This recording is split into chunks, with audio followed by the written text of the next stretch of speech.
اور اس کی اتنی عمر ہی کہاں ہے کہ یہ اتنی گندی بات سوچ کر کسی انسان کو اپنی طرف مائل کر سکے۔ میں ذہنی طور پر بہت متاثر ہو گئی تھی۔ ایک طرف تو میری عزت چلی گئی تھی، دوسری طرف میری ہونے والی شادی بھی ٹوٹ گئی تھی۔ میں پورے محلے میں بدنام ہو گئی تھی۔ اسی لیے میرے پاس سوائے اس کے اور کوئی چارہ نہ بچا کہ میں خود کو ختم کر لیتی۔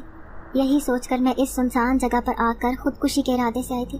اگر آپ نہ آتے تو شاید میں اب تک اگلے جہان بھی پہنچ چکی ہوتی۔ آپ مجھے خودکشی سے نہ روکیں، کیونکہ مرنا ہی میرا مقدر ہے۔ میں روتے روتے اس بزرگ کو اپنی پوری کہانی سنا رہی تھی۔ انہوں نے میرے سر پر ہاتھ رکھا، کہنے لگے کہ بیٹی، تمہارے ساتھ تو انسانوں نے واقعی بہت ظلم کیا ہے۔ آؤ تم میرے ساتھ آؤ، ہماری دنیا میں چلو، وہاں تمہیں عزت بھی ملے گی اور رہنے کا ٹھکانہ بھی۔ تو میں کہنے لگی کہ آپ کی دنیا کون سی دنیا؟ میں سمجھی نہیں آپ کی بات۔ تو وہ کہنے لگا کہ یہاں سے تھوڑی سی دور ہماری بستی ہے جہاں پر ہم جنات رہتے ہیں۔ میرا تعلق انسانوں سے نہیں ہے بلکہ میں ایک جن ذات ہوں۔ ہماری بستی میں ایک مسجد ہے، میں وہاں کا امام ہوں۔ تم میرے چہرے سے بھی اندازہ لگا سکتی ہو کہ میں ایک مولوی ہوں۔ میں سارے جنات کی امامت کرواتا ہوں۔ میرے گھر میں میری بیوی ہے، میرا بیٹا جنزاد ہے اور بہو ہے۔ اگر تم چاہو تو ہمارے ساتھ ہماری دنیا میں چلو، وہاں پر تمہیں کوئی تکلیف، کوئی رنج نہیں ہوگا۔ میں ان کی بات سن کر بری طرح گھبرا گئی تھی۔ آج تک میرا کسی جنات سے سامنا نہیں ہوا تھا، اور پھر یہ بزرگ جو دکھنے میں بہت نیک اور شریف لگ رہے تھے، اپنے آپ کو جن ذات کہہ رہے تھے۔ میں سوچنے لگی کہ اگر میں واپس انسانوں کی دنیا میں گئی تو وہ میرا جینا حرام کر دیں گے، نہ تو میری شادی ہوگی اور نہ ہی مجھے کوئی رہنے کا ٹھکانہ دے گا۔ تو کیوں نہ میں ان جنات کے ساتھ رہ لیتی ہوں، تاکہ ان سے یہ بات چھپی رہے کہ میں ایک ایسی لڑکی ہوں جس کی عزت پہلے ہی کسی انسان نے لوٹ لی ہے۔ پھر میں کہنے لگی کہ امام صاحب، اگر میں آپ کے ساتھ آپ کے گھر جاؤں گی تو آپ پر بوجھ بن جاؤں گی۔ اس سے تو بہتر ہے کہ میں اپنی زندگی کا خاتمہ کر لوں۔ پہلے میری وجہ سے میری ماں کی زندگی کی تکلیفیں شروع ہوئیں، پھر میری پھپھو کی، اور اب میں آپ کے اوپر کوئی بوجھ نہیں بننا چاہتی۔ تو وہ کہنے لگے کہ بیٹا، مرنے کا خیال اپنے دل سے نکال دو، کیونکہ جو حرام موت مرتا ہے اسے آخرت میں بھی سکون نصیب نہیں ہوتا۔ اور پھر تمہیں اگر دنیا میں سکون نہیں تو ہو سکتا ہے کہ تمہیں کسی جنت میں ٹھکانہ مل جائے، تو تمہاری آخرت سنور جائے۔ اسی لیے چلو اٹھو، تم میرے ساتھ میرے گھر چلو، میں تمہیں اپنی دنیا میں لے کر چلتا ہوں، پھر تم دیکھنا کہ انسانوں کی دنیا اور جنات کی دنیا میں کیا فرق ہوتا ہے۔ امام صاحب کے سمجھانے کا انداز اتنا پروقار اور دل نشین تھا کہ میں اپنے آپ کو ان کے ساتھ جانے سے روک نہ سکی اور ان کے ساتھ ان کی دنیا میں جانے کے لیے چل پڑی۔ وہ کہنے لگے کہ میں نے ایک ایسا عمل کر دیا ہے کہ تم ان سارے جن زادوں کو دیکھ سکتی ہو جو ہماری بستی میں رہتے ہیں، ورنہ ہم کسی عام انسان کو ہرگز نظر نہیں آتے۔ تم انتہائی دکھی اور غم میں مبتلا ہو، اسی لیے میں اپنی بستی کے رہنے والے سارے جن زادوں سے کہوں گا کہ جتنا ہو سکے تم اس لڑکی کی مدد کرو، تاکہ یہ ان سارے دکھوں سے باہر آ کر ایک اچھی اور خوشحال زندگی گزارے۔ امام صاحب پورا راستہ مجھ سے باتیں کرتے آئے۔ چلتے چلتے میں اس بستی میں پہنچ گئی جہاں پر امام صاحب رہتے تھے۔ میں حیران تھی کہ اس بستی کے سارے ہی گھر ایک جیسے بنے ہوئے تھے، صاف ستھری خوبصورت سی بستی، واقعی یہ انسانوں کی نہ تھی۔ اس بستی میں رہنے والے سارے ہی جنزاد مجھے آنکھیں پھاڑ پھاڑ کر دیکھ رہے تھے کہ ایک جنزاد امام صاحب کے پاس آیا، ان سے کہنے لگا کہ میں آپ سے پوچھ سکتا ہوں کہ آخر آپ اس آدم ذاتی کو ہماری بستی میں کیوں لے کر آئے ہیں؟ آپ کو پتہ ہے کہ انسان ہمارے ساتھ کیا سلوک کرتے ہیں؟ اگر انہیں ہماری موجودگی کا پتہ چل جائے تو وہ ہمیں کس قدر تکلیف پہنچاتے ہیں۔ تو امام صاحب اس جن ذات سے کہنے لگے کہ فکر نہ کرو، یہ لڑکی انتہائی تکلیف میں تھی، یہ اپنی زندگی کا خاتمہ کرنے جا رہی تھی۔ میں نے بڑی مشکل سے اسے روکا ہے اور اسے اپنی دنیا میں لے کر آیا ہوں، اب تم ایسی باتیں کر کے اسے تکلیف نہ دو۔ پھر تھوڑی دیر میں مسجد کے ساتھ بنے ہوئے امام صاحب کے گھر کے اندر پہنچ چکی تھی۔ وہ مجھے لے کر جب اندر آئے تو میں حیران رہ گئی۔ اس گھر میں خوبصورت 3 کمرے بنے ہوئے تھے، ہر کمرہ ہی نہایت آرام دہ اور ترتیب سے سجایا ہوا تھا۔ قریب ہی ایک تخت رکھا تھا جس پر ایک بڑی عمر کی جنزادی اور ایک نوجوان جنزادی بیٹھی ہوئی تھی۔ میں انہیں دیکھ کر جھجک گئی، کیونکہ اس نوجوان جنزادی کی آنکھوں میں میرے لیے بے حد نفرت اور غصہ چھلک رہا تھا، جیسے میری آمد اسے پسند نہ آئی ہو۔ پھر امام صاحب نے اپنی بیوی سے کہا کہ اس بچی کا خیال رکھنا، یہ چند دن ہمارے پاس رہے گی، پھر اپنی دنیا میں واپس چلی جائے گی، لیکن جب تک یہ ہمارے پاس ہے تم دونوں نے اسے کوئی تکلیف نہیں پہنچانی۔ ان کے سمجھانے پر ان کی بیوی نے حامی بھری اور کہنے لگی کہ کیا تم گھر کا کام کرنا جانتی ہو؟ کیونکہ میری بہو گھر کا کوئی کام نہیں کرتی، اسی لیے اس نے مجھے بڑا تنگ کر کے رکھا ہوا ہے۔ وہ نوجوان جنزادی یقیناً اس امام صاحب کی بہو تھی، اور وہ ساتھ میں ہی کھڑی تھی جبکہ اس کی ساس اس کی برائیاں کرنے میں لگی ہوئی تھی۔ میں اس بات پر خاموش کھڑی رہی کیونکہ وہ نوجوان جنزادی انتہائی غصے بھری نظروں سے اپنی ساس کو دیکھ رہی تھی۔ پھر کہنے لگی کہ ہاں، یہ آدم زادی تو بڑی کام والی ہوگی، دیکھنا میں اسے یہاں سے کیسے بھگاتی ہوں۔ یہ کہہ کر وہ غصے سے پاؤں پٹکتی ہوئی ایک کمرے میں جا گھسی۔ میں حیرانی سے سوچ رہی تھی کہ کیا ان کے بیچ میں بھی ساس بہو کے ایسے ہی جھگڑے ہوتے ہیں جیسے کہ عام انسانوں کے بیچ میں۔ اب امام صاحب کی بیوی نے مجھ سے فرمائش کی کہ تم آج کھانے میں چاول بناؤ جو تم انسان بناتے ہو، لذیذ اور خوشبودار۔ میں نے اس بات پر سر ہلا دیا کیونکہ پھپھو نے مجھے کھانا پکانے میں بہت طاق کر رکھا تھا، اسی لیے میں نے جب بریانی بنا کر ان لوگوں کے سامنے رکھی تو وہ حیران رہ گئے۔ اس کی خوشبو نے تو انہیں بے تاب کر دیا۔ پھر میں نے دیکھا جب بستی کے بہت سارے جنزاد اکٹھے ہو کر امام صاحب کے پاس پہنچ گئے۔ وہ امام صاحب سے کہنے لگے کہ آپ کے گھر سے بہت لذیذ بریانی کی خوشبو آ رہی ہے، کیا ایسی بریانی ہمیں مل سکتی ہے؟ ہم نے بھی کھانی ہے۔ وہ بریانی تو تھوڑی سی تھی لیکن کھانے والے بہت زیادہ۔ یوں امام صاحب نے تھوڑی تھوڑی پلیٹ میں آئے ہوئے ان سارے جنزادوں کو ڈال کر دے دی۔ وہ سارے میری بہت تعریف کر رہے تھے اور میں ان کی تعریف پر مسکرانے لگی۔ میں نے تو ایسا کبھی خواب میں بھی نہیں سوچا تھا کہ وہ جنزاد میری یوں تعریف بھی کر سکتے ہیں۔ ابھی میں ان کی بات پر مسکرا ہی رہی تھی کہ اچانک کوئی غصے میں اندر آیا۔ وہ ایک نوجوان جنزادہ تھا جسے میں نے پہلے نہیں دیکھا تھا۔ وہ امام صاحب کے پاس آیا اور ان سے کہنے لگا کہ یہ کیا بابا آپ نے آج گھر میں کیسا رش لگا کے رکھا ہوا ہے اور یہ عجیب سی کیسی بدبو پھیلی ہوئی ہے؟ تو امام صاحب کہنے لگے کہ بیٹے بدبو نہیں خوشبو کہو، یہ دیکھو یہ بچی ہے، یہ آدم زادی ہے جسے میں اپنے ساتھ اپنے گھر لے کر آیا تھا۔ اس نے آج ساری بستی والوں کو اپنے کھانے سے خوش کیا ہے۔ وہ نک چڑھا نوجوان جنزاد مجھے منہ بنا کر دیکھ رہا تھا۔ شاید وہ دونوں میاں بیوی ہی غصے کے انتہائی تیز تھے۔ میں ان دونوں سے انتہائی خائف تھی کیونکہ وہ دونوں ہی مجھے نفرت بھری نظروں سے دیکھتے تھے۔ پھر چند ہی دن امام صاحب کے گھر میں رہنے سے مجھے اندازہ ہو گیا تھا کہ بستی کے لوگ ان کی کس قدر عزت کرتے تھے۔ پھر امام صاحب ایک دن میرے پاس آئے، مجھے کہنے لگے کہ بیٹا کل ہماری پوری بستی میں ایک بہت بڑی میلاد کی محفل ہے اور لوگوں کا اصرار ہے کہ یہ آدم زادی جو اس قدر لذیذ کھانا بناتی ہے اسی سے ہی میلاد کا کھانا بنوایا جائے۔ کیا تم ہماری پوری بستی کا کھانا بنا سکتی ہو؟ دیکھو محنت بہت لگے گی، اسی لیے سوچ سمجھ کر حامی بھرنا۔ میں حیران تھی کہ پوری بستی کا کھانا بھلا میں اکیلی کیسے بنا سکتی ہوں۔ اسی لیے میں امام صاحب سے کہنے لگی کہ امام صاحب میں کھانا تو بنا دوں گی لیکن مجھے اس سلسلے میں آپ کی بستی میں رہنے والی جن زادیوں کی مدد چاہیے ہوگی تاکہ وہ میری اس سلسلے میں کچھ مدد کر سکیں۔ وہ کہنے لگے کہ بیٹا فکر نہ کرو، میری بستی کی ساری جن زادیاں تمہاری مدد کرنے کو تیار ہیں، لیکن کھانا تم نے اپنے طریقے سے ہی بنانا ہے۔ میں نے فوراً حامی بھر لی تھی۔ میں خوش تھی کہ یہاں پر لوگ میری عزت کر رہے تھے۔ میں 16 سال کی نوجوان لڑکی جس نے زندگی کی بہت سی تکلیفیں جھیلی تھی، لیکن یہاں آ کر تو میرے لیے زندگی کے معنی ہی بدل گئے تھے۔ میں اپنی پچھلی زندگی کو یکسر بھول چکی تھی۔ یہاں پر مجھے کوئی دکھ تکلیف نہیں تھا، لیکن ہاں بس مجھے امام صاحب کے بیٹے اور بہو کی نفرت بھری نظروں کا سامنا ضرور تھا۔ پھر دوسرے دن جن زادوں کی اس بستی میں بہت ہلچل مچی ہوئی تھی کیونکہ وہ سب لوگ ایک بہت بڑی میلاد کا انتظام کر رہے تھے۔ اتنا تو مجھے پتہ چل گیا تھا کہ اس بستی میں رہنے والے سارے جنزاد مسلمان تھے۔ انہوں نے اتنی خوبصورت میلاد کی محفل کا اہتمام کیا تھا کہ میں دیکھتی رہ گئی کہ یہ لوگ کس قدر میلاد کی عقیدت رکھتے تھے۔ بستی میں رہنے والی نوجوان جن زادیاں میری مدد کرنے کے لیے آ گئی تھیں۔ اب بڑے بڑے دیگچوں میں ان کے لیے کھانا پک رہا تھا۔ میں سارا کھانا اپنے طریقے سے بنوا رہی تھی۔ لذیذ کھانے کی خوشبو سے پوری بستی کے لوگ خوش ہو رہے تھے کہ یہ آدم زادی کس قدر نیک ہے جو ہمارے لیے اتنی محبت سے کھانا بنا رہی ہے۔ میں ان کی محبت پر حیران تھی کیونکہ یہ سب کام کرنے کی تو مجھے عادت تھی۔ میں نے شروع سے ہی سب کو کام سے خوش کیا تھا۔ اب میں کھانا بنا کر فارغ ہو گئی تھی۔ وہ سب جن زادے اور جن زادیاں محفل میلاد میں بیٹھ کر نعتیں پڑھ رہے تھے۔ مجھے بھی نعت پڑھنے کا بہت شوق تھا۔ پھپھو نے مجھے 8 جماعت تک اسکول میں پڑھایا تھا۔ میں اکثر ہی اسکول میں نعت وغیرہ پڑھا کرتی تھی۔ مجھے بھی نعت پڑھنے کا بہت شوق تھا۔ پھپھو نے مجھے 8 جماعت تک اسکول میں پڑھایا تھا۔ میں اکثر ہی اسکول میں نعت وغیرہ پڑھا کرتی تھی، لیکن پھر یہ شوق دب کر رہ گیا جب حالات نے کروٹ بدلی اور میں ایک دبی دبائی لڑکی بن گئی تھی۔ میرے دل میں خواہش جاگی کہ میں بھی اتنی ہی اونچی آواز میں نعت پڑھ کر ان سب لوگوں کو سناؤں۔ پھر میں نے امام صاحب سے اپنی اس خواہش کا اظہار کیا تو وہ کہنے لگے کہ کیوں نہیں بیٹا تم بھی نعت سناؤ تاکہ ہم کسی آدم ذات کی آواز میں بھی نعت سن کر مسرور ہوں۔ پھر جب میں نے نعت سنانی شروع کی تو سارے جن زادے یوں خاموشی سے میری نعت سن رہے تھے جیسے میری آواز انہیں بہت پسند آئی ہو۔ جب میں نعت ختم کر کے بیٹھی تو امام صاحب میرے پاس آئے، میرے سر پر ہاتھ رکھ کر کہنے لگے کہ بیٹا تم نے کس قدر خوش الخلقی سے نعت پڑھی ہے، سارے جن زاد اور جن زادیاں تمہاری تعریف کر رہے تھے۔ پھر انہوں نے مجھے سامنے بلایا اور مجھ پر پھول نچھاور کرنے لگے۔ اتنی عزت افزائی پر تو میں رونے لگی تھی۔ آج تک کسی انسان نے مجھے عزت نہیں دی تھی، یہاں پر آ کر تو گویا میں آسمان میں اڑ رہی تھی۔ پوری بستی میں میرے ہی چرچے تھے. کوئی میرے کھانے کی تعریف کرتا, کوئی میرے نعت پڑھنے کی. امام صاحب کے گھر میں رہ کر تو گویا میری زندگی ہی بدل گئی تھی. میں دیکھتی تھی کہ امام صاحب کی بیوی کس طرح سے بستی کے جن زاد بچوں کو قرآن پڑھایا کرتی تھی.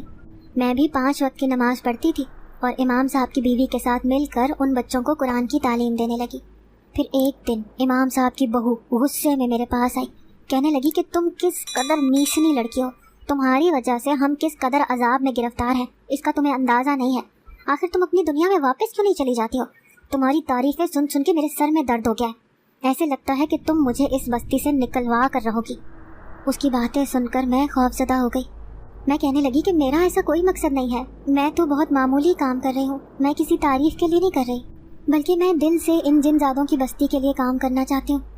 تو امام صاحب کی بہو جن زادی مجھے غصے سے کہنے لگی کہ ہم بستی والوں کو تمہاری ضرورت نہیں ہے, تم یہاں سے چلی جاؤ.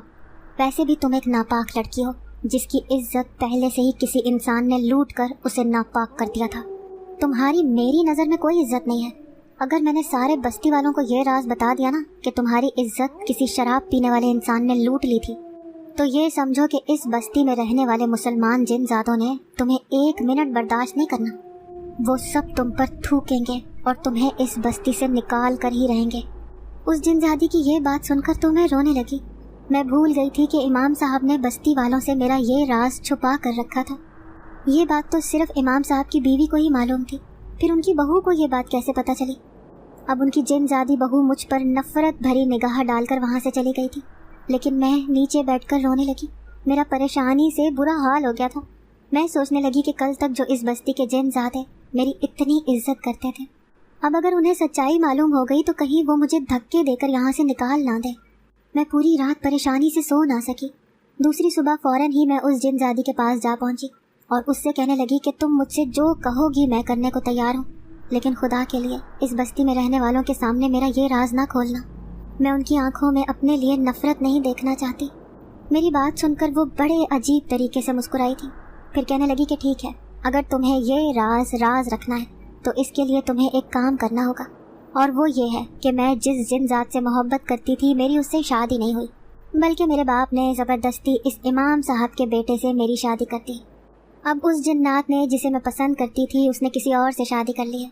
بس میں یہ چاہتی ہوں کہ کسی بھی طرح سے ان دونوں کا گھر ٹوٹ جائے اور وہ الگ ہو جائیں. تمہیں اس کے لیے یہ کرنا ہوگا کہ اس جن ذات کو اپنی محبت میں پھنسانا ہوگا. وہ جن زادی مجھے کیا کرنے کا کہہ رہی تھی, ایسا تو میں کبھی خواب میں بھی نہیں سوچ سکتی تھی. اسی لیے میں اس سے کہنے لگی کہ یہ سب مجھ سے نہیں ہوگا, آپ مجھے کوئی اور کام بتاؤ. ایسا کام تو میں نے کبھی کسی انسان کے ساتھ بھی نہیں کیا. پھر میں کیسے بھلا ایک جن ذات کو اپنی طرف مائل کر سکتی ہوں؟ پھر وہ جن زادی سوچتے ہوئے کہنے لگی کہ ٹھیک ہے, تم یہ کام نہیں کر سکتی تو پھر تمہیں یہ کرنا ہوگا کہ وہ جن زادی حاملہ ہے اور کسی بھی طرح کر کے تم نے اس کا حمل ضائع کرنا ہوگا. میری شادی کو سالوں بیت گئے ہیں لیکن آج تک میرے ہاں بچہ پیدا نہیں ہوا, اسی لیے میں نہیں چاہتی کہ وہ مجھ سے پہلے ماں بنے اور اس جن زاد کو خوشی دے. وہ جن زادی جس قدر بدصورت نظر آتی تھی اس سے زیادہ اس کی سوچ بدصورت تھی. میں کسی بھی طرح یہ دونوں کام نہیں کر سکتی تھی, اسی لیے پریشان ہو گئی. لیکن میں نے اس سے جھوٹ کہہ دیا کہ ٹھیک ہے, میں اس بارے میں سوچوں گی. اب میں جلد از جلد کوئی ایسا طریقہ سوچ رہی تھی کہ میں خود ہی اس بستی کو چھوڑ کر کہیں چلی جاؤں. ویسے بھی یہ دونوں کام کرنا میرے بس میں نہیں تھا. اس سے پہلے کہ بستی والوں کو میری سچائی معلوم ہو کہ میں ایک ایسی لڑکی ہوں جس کی کسی شراب پینے والے انسان نے پہلے ہی عزت لوٹ لی تھی, میں نے یہاں سے جانے کا پکا ارادہ کر لیا تھا. اس لیے جیسے ہی رات ہوئی میں چپکے سے اس گھر سے نکلی اور پیدل چلتے چلتے جنگل سے باہر آ گئی. باہر ایک انسانوں کی دنیا تھی جہاں پر آتے جاتے لوگ آنکھیں پھاڑے مجھے دیکھ رہے تھے, لیکن مجھے کوئی پرواہ نہ تھی. امام صاحب کے گھر میں اتنے دن رہنے سے میرے اندر بہت مضبوطی اور دلیری آ گئی تھی. اب میں حالات کا سامنا کرنے کے لیے اپنے آپ کو تیار کر چکی تھی. میں دوبارہ اس گھر میں نہیں جانا چاہتی تھی جہاں پر میری اس ظالم نے عزت لوٹی تھی. ویسے بھی چاہے میں اپنی پوری زندگی گزار لیتی لیکن لوگوں کا ذہن اپنے لیے صاف نہیں کر سکتی تھی. ابھی میں ایک سڑک کے پاس لگے ہوئے درخت کے نیچے بیٹھی ہی تھی کہ اچانک ایک عورت جو بہت ہی خوبصورت تھی اور اس نے ساڑی پہنی ہوئی تھی وہ میرے پاس آئی. کہنے لگی کہ میں تمہیں کب سے دیکھ رہی ہوں, تم یہاں پر اکیلی بیٹھی ہو, کیا تمہارے پاس کوئی ٹھکانہ نہیں ہے؟ تو میں نے کہا کہ نہیں, میں اس بھری دنیا میں اکیلی ہوں. میرا باپ تو نہ جانے کہاں مر کھپ گیا اور ماں کا بھی کچھ اتا پتہ نہیں ہے. تو وہ کہنے لگی کہ اچھا تم آؤ میرے ساتھ آؤ, میں تمہیں رہنے کی جگہ بھی دوں گی اور پہننے کے لیے اچھے کپڑے بھی.